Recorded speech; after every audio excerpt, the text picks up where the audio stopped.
Идейные противники коммунизма постоянно пытаются скрыть или исказить истинные цели коммунистов, создавая вокруг завесу из всевозможных небылиц и стереотипов. Люди, плохо знакомые с коммунистической идеологией, могут случайно предположить, что Маркс в «Капитале» писал о том, как человечество должно стремиться к созданию очередей в магазинах, дефициту колбасы, расстрелам и прочей клюкве. Сегодня мы хотели бы показать, что из себя представляет коммунизм и околополитические темы так кратко и так просто, насколько это вообще возможно. Поэтому тем, кто уже знаком с определением слова «коммунизм» не из телевизора, пусть не обижается, что мы все рассказали так прямолинейно и, возможно, не совсем полно. Зачем мы собрались в организацию? Чтобы бороться против класса эксплуататоров, которые богатеют за счет нас с вами, непрерывно перекачивая деньги из нашего кармана. Кто такие буржуи и пролетариат? Буржуазия – господствующий класс капиталистического общества, являющийся собственником средств производства заводами, банками, землей и существующий за счет эксплуатации наемного труда. Пролетариат – это рабочие на заводах и другие наемные работники, которые работают на хозяев. Чего мы хотим и кто нам противостоит?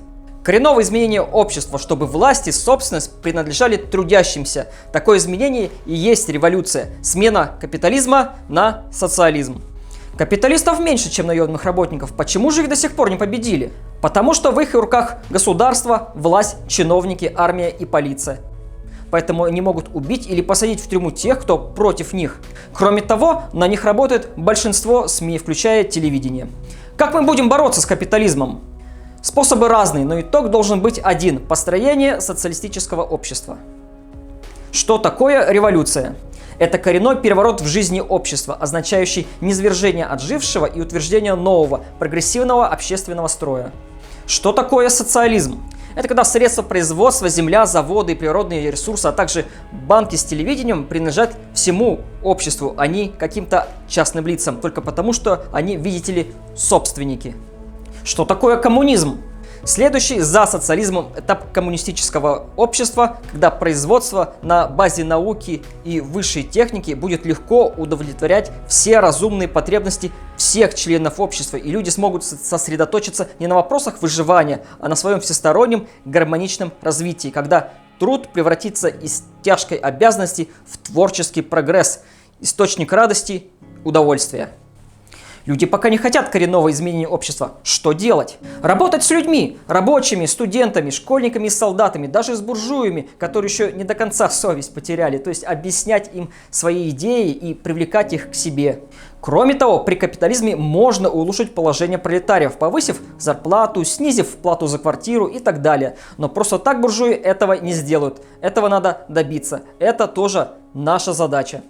Наше отношение к другим нациям и национализму.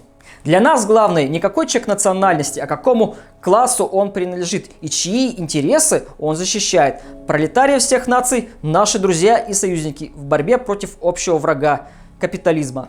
Буржуи пытаются поссорить пролетариев между собой, чтобы отвлечь их от коренных проблем капитализма и всего, что он порождает. Что такое Советский Союз? Советский Союз был великой державой, которую боялись буржуи всего мира и любили пролетарии всего мира.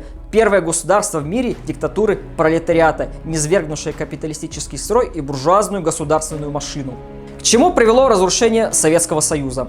К тому, что большинство народа из хозяев своей страны превратились в бесправных людей и вынуждены теперь работать на буржуев.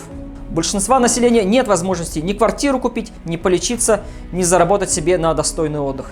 Кроме того, единую страну разделили на 2 десятка государств, и эти государства во всем теперь зависят от капиталистов других стран, отдавая им нефть, газ и другие свои природные ресурсы.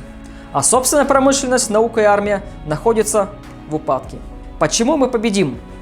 Потому что революция, социализм и коммунизм неизбежны, так учит марксизм. Друзья, если вам понравилось наше видео, ставьте нам лайки, подписывайтесь, рекомендуйте его своим друзьям. До скорых встреч!